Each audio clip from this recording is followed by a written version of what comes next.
हरियाणा के करनाल शहर से आप लोगों का स्वागत है। और आज मैं हूं करनाल शहर के एक खूबसूरत चर्च को विज़िट करने वाला हूं, जिसका नाम है द चर्च ऑफ एसेंशियल। और चर्च में विज़िट करने में मेरे साथ रहने वाले हैं ब्रदर आपका एक बार नाम बता दीजिए। मेरा नाम अनुरंजन दयाल है। अनुरंजन दयाल भैया हैं और ये चर्च के सेक्रेटरी भी हैं।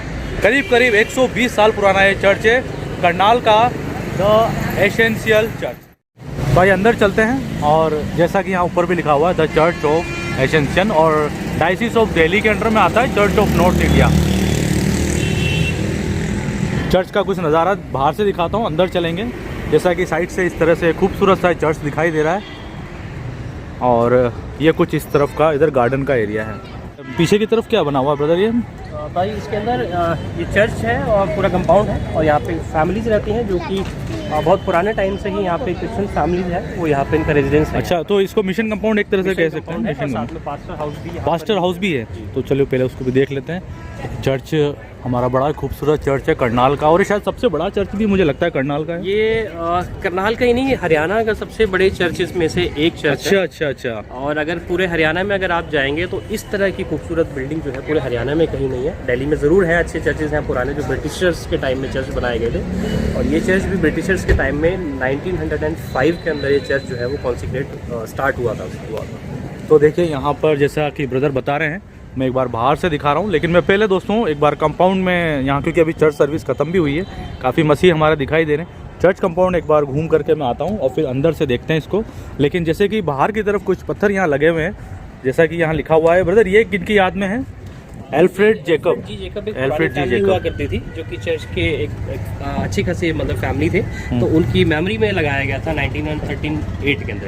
अच्छा, और साथ ही यहाँ पर एक और जो पत्थर लगा है, इस पर यह लिखा हुआ है ये चर्च रेवरेंड ए कूर के टाइम में ये बना गया था, और 1904 में ये चर्च जो था यहाँ पे बनाया गया था, और उसका कॉन्सिक्रेशन जो था बिशप लेफ्रॉय 1905 में किया गया था इसके अंदर। और अभी जिस पोर्च को हम लोग देख रहे हैं यहाँ पे, ये जो वेस्टर्न पोर्च है इसके अंदर, क्योंकि ये पूरा चर्च इस तरीके से 1904 में बिल्ट नहीं हुआ था। अगर हम इस चर्च की साइड का पोर्शन देखेंगे तो जो पीछे वाला एरिया है ये 1904 में बना गया था, और 1938 में ये वेस्टर्न पोर्च जो था इसमें ऐड ऑन किया गया था। तो मतलब ये पूरा कुछ ईंटों का बना हुआ था क्या? ये पहले चर्च जो था, ये ओरिजिनल बिल्डिंग जो थी ईंटों की और चूना मिट्टी की जैसे बनती थी पुराने ज़माने में, और 2015-16 के अंदर जो है इसको रेनोवेट किया गया था। इस चर्च को पूरी तरीके से अंदर और बाहर से प्लास्टर किया गया था इसको। ये बिल्डिंग जो है ये पिछले करीब 100 साल 125 साल से जो थी ये बनी हुई थी, खड़ी थी, और आगे आने वाली जनरेशन के लिए इसको मेनटेन किया गया था, ताकि और 50-60 साल तक जो है ये बिल्डिंग जो है जनरेशन को हम लोग हैंडओवर करके जाएं आगे। हाँ बिल्कुल। तो चर्च को मैं बाहर से तो आपको दिखाई दिया है, अंदर से भी मैं दिखाऊंगा। बड़ा खूबसूरत चर्च है, क्योंकि मैं आ चुका हूँ अंदर, क्योंकि इससे पहले थोड़ी देर पहले आराधना चल रही थी तो मैं अंदर भी था। लेकिन मैं एक बार यहाँ अपने मसीह जो परिवार है उनको देखते हैं, और साथ ही यहाँ पे पास्टर हाउस भी है, वो भी दिखाता हूँ मैं आपको। तो ब्रदर यहाँ पे अभी इस कंपाउंड में कितनी फैमिली रहती होंगी अपने? इस कंपाउंड में अराउंड 10 फैमिलीज है भाई, और 10 फैमिलीज में से करीब 6-7 फैमिली ही ऐसी हैं जो पिछले 15-20 साल में यहाँ पे इस कंपाउंड में आई हैं। बाकी सभी जितनी भी फैमिलीज हैं वो शुरू से ही यहाँ पे आ रहे हैं। मेरा अपना परिवार 1930 से इस कंपाउंड में रह रहे हैं, जो कि मेरे दादाजी और उसके बाद मेरे पिताजी और मेरी फैमिली जो है। तो मतलब आपको आपकी फैमिली को भी 100 ईयर होने वाला है लगभग। और मेरी 4th जनरेशन जो है वो इस चर्च कंपाउंड के अंदर है। तो ये है ब्रदर, ये पास्टर हाउस है यहाँ का। अच्छा, पास्टर हाउस है दोस्तों। अगर आप थोड़ा सा पीछे से होकर यहाँ से इसको देखेंगे तो 1902 का इसके ऊपर स्टोन लगा हुआ है। अच्छा, हाँ, ऊपर दोस्तों एक स्टोन लगा हुआ है। कभी किसी ज़माने के अंदर जब बिशप यहाँ पे आया करते थे तो इसी कोठी में ही रुका करते थे पादी साहब। अच्छा, तो अभी पादी साहब कौन है ब्रदर? साहब यहाँ पे नरेंद्र, रेवरेंड नरेंद्र कुमार। हाँ,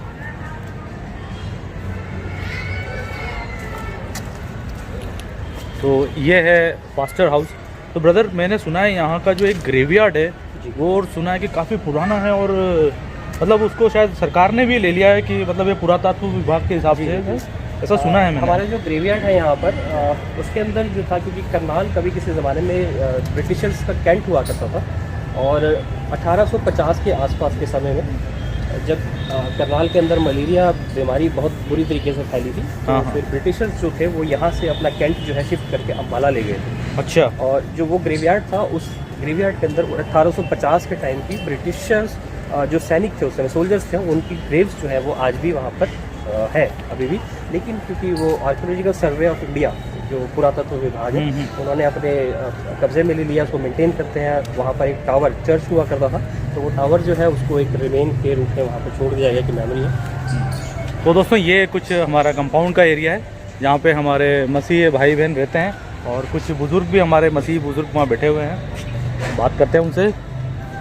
बैठे रहिए।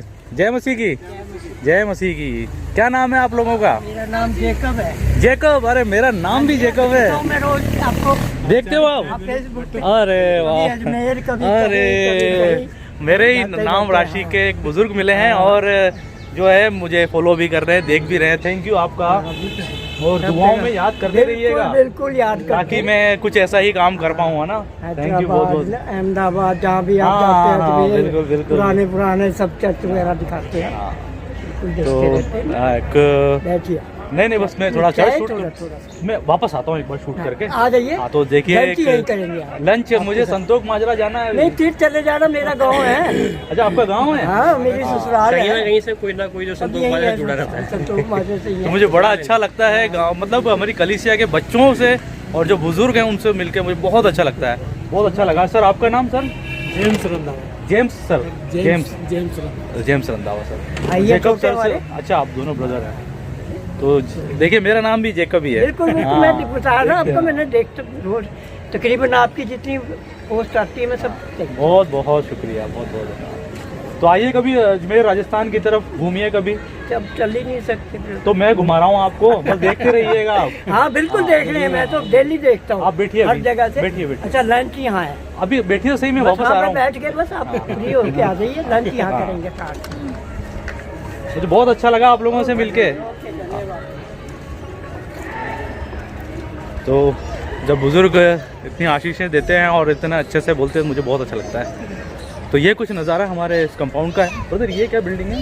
ये ब्रदर एक्चुअली ये भी ब्रिटिश टाइम की बिल्डिंग है और कभी किसी टाइम में ये एक हॉस्पिटल हुआ करता था ये। हाँ कुछ लग ऐसा रहा है जैसे हॉस्पिटल का कुछ। लेकिन ओवर द टाइम जब इंडियन इंडिपेंडेंस हुआ उसके बाद इस तरीके की जो बिल्डिंग जो थी वो फिर सरकार ने टेक ओवर कर ली और अब आज की डेट में ये गवर्नमेंट कॉलेज है फॉर वुमेन्स। अच्छा वुमेन्स का गवर्नमेंट कॉलेज है। क्या नाम से जाना जाता है ये? Government college of womens Karnal, है ना?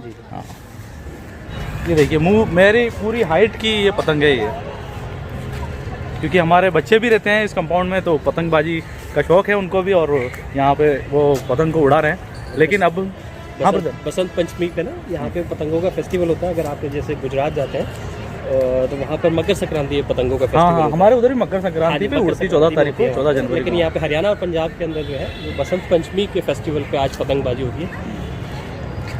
तो दोस्तों मैं अब चलता हूँ चर्च के अंदर और साथ ही हम भाई साहब से भी मिलके और यहाँ से चलेंगे। तो ये हमारा प्रभु का भवन है, करनाल का चर्च है जो चर्च ऑफ एसेंशियल नाम से जाना जाता है। और ये कुछ नज़ारा सामने से दिखाई दे रहा है। सामने बड़ी खूबसूरत सी चमकती हुई सलीब है और कुछ स्टार यहाँ, क्योंकि अभी बीते महीने ही हम लोगों ने क्रिसमस सेलिब्रेट किया है। आगे ले चलने से पहले अनु भैया यहाँ पे पास्टर्स का कहीं वो लिस्ट है, पास्टर के क्या? अच्छा तो 5 में सबसे पहले जो 5 साल यहाँ पे थे वो सी फ्लेमिंग के नाम से हैं, जिन्होंने 1905 से 1906 तक उन्होंने अपनी सेवकाएं यहाँ पे दी। और उसके बाद से इस समय लगभग 40 प्रेस्बिटर इंचार्ज जो यहाँ पर यहाँ से होके जा चुके हैं। और अभी जो है रेवरेंड नरेंद्र कुमार जो है यहाँ पर एग्जिस्टिंग पादी साहब हैं यहाँ पे। और अब जो रेवरेंड साहब हैं वो कब से हैं यहाँ पे?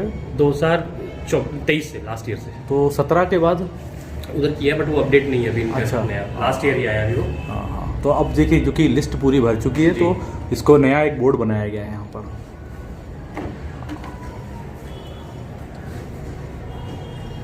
उधर क्या ये जो चेयर वगैरह है? चेयर्स है ओरिजिनली है, जब से चर्च बना था उसके बाद से मतलब लगभग 120 साल पुराना चर्च है। 120 साल पुरानी ही बेंचेज हैं, उतनी पुराने फर्नीचर है पुराने ये। फर्नीचर। देखिए ये कुछ फर्नीचर हैं और ये हमारे जो प्रभु का भवन जब बन के तैयार हुआ था ये उसी समय की यहाँ पर इस चर्च में लगी हैं, इस चर्च की शोभा बढ़ा रही हैं। और जब हम यहाँ पर आते हैं वचन को सुनने के लिए तो हम इन पे बैठते हैं आराम से और सामने से जो हमारे भाई साहब और हमारे चर्च के बड़े मेंबर हैं वो जो हमें अच्छी शिक्षा देते हैं। और कुछ इस तरह की देखिए डिज़ाइन भी यहाँ पर इसमें बनाई गई है।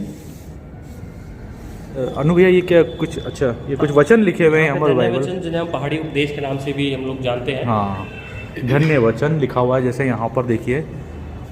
ये अच्छा है। हाँ जी, हाँ, बच्चों की भी नज़र में आता रहेगा। जी जी। है ना, अच्छी चीज़ है ये, अच्छा लगा मुझे।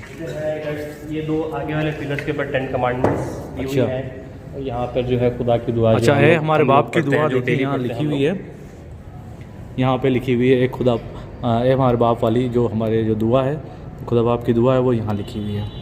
और साथ ही जो हमारे जो 10 आज्ञा हैं, 10 हुक्म हैं, वो सामने इस तरफ लिखे हुए हैं। 1 से लेकर 4 तक यहाँ लिखे हुए हैं,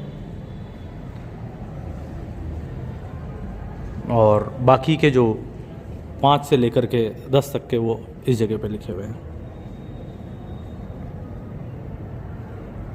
तो ये मुझे अच्छा लगा रवि भैया, इस तरह की आयतें अगर यहाँ लिखी हुई हैं तो, क्योंकि इससे क्या होता है कि हमारे जो मसीह बच्चे हैं वो आते हैं, पढ़ते हैं, देखते हैं, उनको एक अच्छी चीज़ है। आगे ब्रदर यहाँ कुछ म्यूजिक इंस्ट्रूमेंट के साथ में ये स्टैंड दिखाई दे रहा है। स्टैंड किस काम में लेते हैं हम लोग? ब्रदर हमारी ना हर संडे को चर्च सर्विस होती है लाइव, जो कि हमारे फेसबुक पेज पे होती है। लाइव होती है? लाइव होती है हर अच्छा। संडे को सुबह 10 बजे से लेके लगभग 12 साढ़े 12 बजे तक का चर्च सर्विस होती है। और किसी को सर्च करना होगा तो किस नाम से सर्च करेंगे? हमारे चर्च का नाम है the church of Ascension Karnal के नाम से आप सर्च करेंगे तो आप हमारे फेसबुक पेज के ऊपर तो आप हमारे लाइव सर्विस में सीधा जुड़ आप सकते उसमें ज्वाइन कर सकते हैं। पुराने सर्मन्स अगर आप देखना चाहते हैं तो उसके ऊपर ऑलरेडी अवेलेबल है। और साथ ही मुझे कुछ म्यूजिक इंस्ट्रूमेंट्स भी दिखाई दे रहे हैं इस भवन में। तो यहाँ के बच्चे बजाते हैं, यूथ संडे स्कूल के बच्चों को इतनी ब्लेसिंग है कि छोटे छोटे बच्चे जो हैं वो ड्रम सेट बजाते हैं, कंगो बहुत बजाते बढ़िया, हैं, बहुत बढ़िया। कीबोर्ड और गिटार बजाते हैं।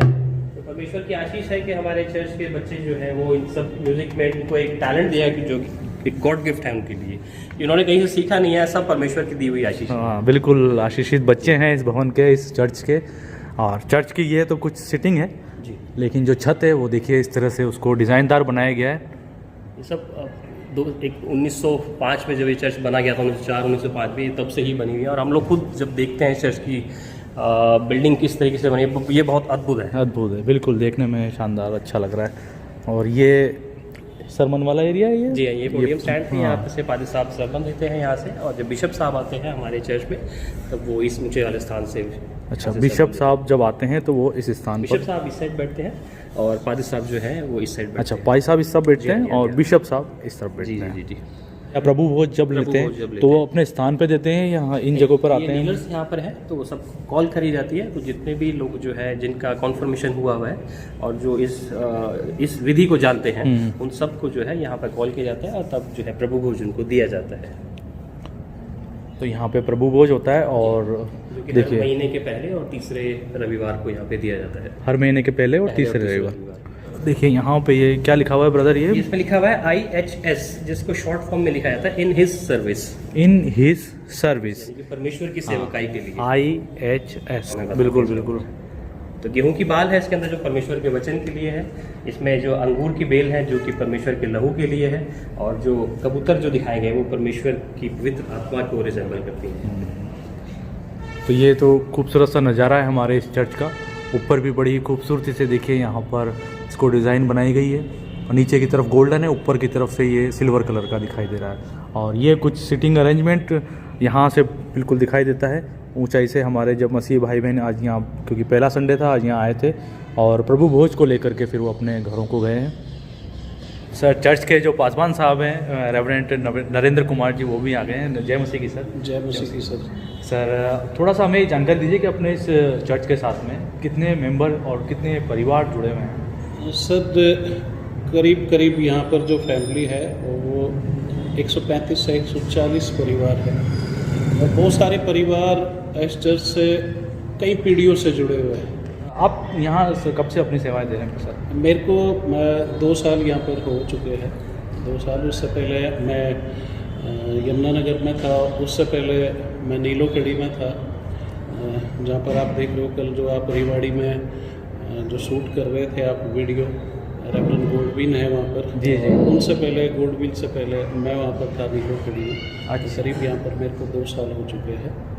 हम जितने मसीह भाई बहन या जितने समाज के लोग हैं, दुनिया के किसी भी कोने में कुछ एक मैसेज जरूर दीजिएगा आप। देखिए आज का जो विषय था वो ये था कि परमेश्वर मसीह एक उद्धार करता है, और परमेश्वर मसीह किसी एक पर्टिकुलर व्यक्तियों के लिए नहीं बल्कि पूरे समाज के लिए, पूरी मानव जाति के लिए एक उद्धार का संदेश लेकर आए। एक उद्धारकर्ता के रूप में उन्होंने जन्म लिया, एक मनुष्य बना, ताकि सब लोग जो है उसके ऊपर विश्वास करें, सब लोग जो है अपने पापों से, अपने गुनाहों से छुटकारे को प्राप्त करें और उसको अपने जीवन का उद्धारकर्ता स्वामी ग्रहण करें। हम हर संडे पूरे करनाल के लिए, हम हर संडे हर एक व्यक्ति विशेष के लिए, अपने राजनेताओं के लिए, पुलिस अधिकारियों के लिए, मंत्रियों के लिए हम प्रार्थना करते हैं कि परमेश्वर का अनुग्रह इस पूरे करनाल क्षेत्र पर हो, हमारे अधिकारियों पर हो और करनाल जो है ये दिन प्रतिदिन तरक्की करता चला रहा है। यहाँ पर देख सकते हैं आप जो अच्छी बातें जो चर्चों में सिखाई जाती है कि ना केवल हम अपने मसीहत में आगे बढ़ें बल्कि हम अपने जहाँ हम रहते हैं उसको भी उस हिस्से को भी आगे बढ़ाएं। थैंक यू भाई साहब, जय मसीह की। तो बहुत ही अच्छी जानकारी यहाँ पे ब्रदर और भाई साहब ने दी है। और दोस्तों मैं यहाँ से अब जाने वाला हूँ इस चर्च के ग्रेवयार्ड को देखने की किस तरह का ये चर्च है। ब्रदर अपने संडे स्कूल के जैसे बच्चे दिखाई दे रहे हैं, तो कितने यहाँ संडे स्कूल में बच्चे होंगे? यहाँ पर संडे स्कूल के बच्चे अराउंड 70 to 80 बच्चे हैं यहाँ पे। 70 to 80 बच्चे हैं। छोटी एज से लेके और करीब 15 साल तक की बच्चों के बीच के। और उनके 4 क्लासेस होते हैं, 4 कैटेगरीज में इनके ग्रुप पोजीशन किया हुआ है, जिसमें बिगिनर्स हैं, जूनियर्स हैं, सीनियर्स हैं, इस तरीके से करके उनके 4 ग्रुप के अंदर डिवाइड किया हुआ है। और बच्चे जो है बहुत अच्छे थे, जो है बहुत एक्टिव है हमारे संडे स्कूल। बच्चे ही आशीष हैं। और यूथ में कितने बच्चे होंगे ब्रदर? यूथ में अराउंड यहाँ पे 15 से 20 बच्चे हैं इस समय। 15 से 20 बच्चे। अब मैं यहाँ से जा रहा हूँ यहाँ के ब्रिटिश कालीन जो यहाँ का ग्रेवयार्ड है उसको देखने। और ये कुछ नज़ारा साइड से भी दिखाई देता है। तो अब मैं लगभग 3 किलोमीटर दूर कंटोनमेंट चर्च टावर पे आ गया हूँ। पीछे की तरफ एक बड़ा टावर दिखाई दे रहा है और ये चर्च टावर नाम से जाना जाता है। और ठीक पास में इधर ग्रेव्स हैं। तो अंग्रेज़ों के ज़माने का ये ग्रेवयार्ड है, तो चर्च से जुड़ा हुआ ही है। एक बार अंदर चलता हूँ और इस ग्रेवयार्ड को भी देखते हैं। जैसा यहाँ सामने लिखा हुआ भी है, कंटोनमेंट चर्च टावर करनाल, और ये राष्ट्रीय महत्व का संरक्षित स्मारक है। पीछे की तरफ बड़ा सारा दिख रहा है चर्च टावर। एक बार इस रास्ते से अंदर चलता हूँ मैं।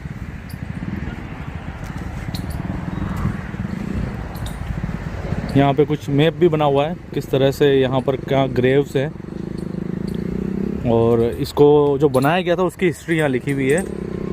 यह टावर कभी सेंट जॉन्स चर्च का हिस्सा था, जिसका निर्माण करनाल में छावनी की स्थापना के तुरंत बाद किया गया था 1806 में। तो 1806 में ये बना हुआ है।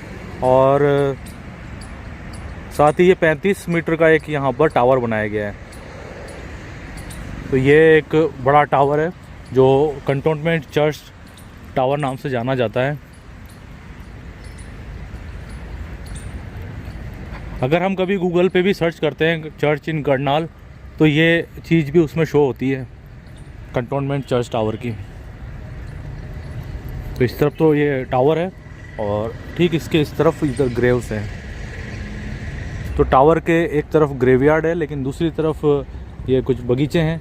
मुझे लगता है इस जगहों को अब एक उद्यान के रूप में इसको विकसित किया गया है।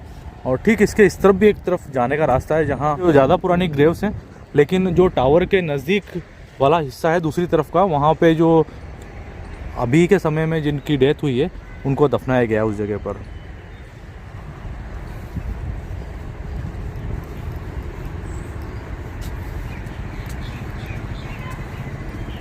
फ़िलहाल तो जहाँ पे जैसे कि आप देख सकते हैं लॉक लगा हुआ है। अंदर की तरफ जाने का मुझे रास्ता कहीं दिखाई नहीं दे रहा है। अगर कहीं से रास्ता होता है तो मैं अंदर तक जाता हूँ, अंदर से भी आपको दिखाता हूँ। लेकिन हाँ, ये कुछ ग्रेवयार्ड का एक नज़ारा मैं इस जगह से आपको दिखाता हूँ किस तरह से ये दिखाई दे रहा है।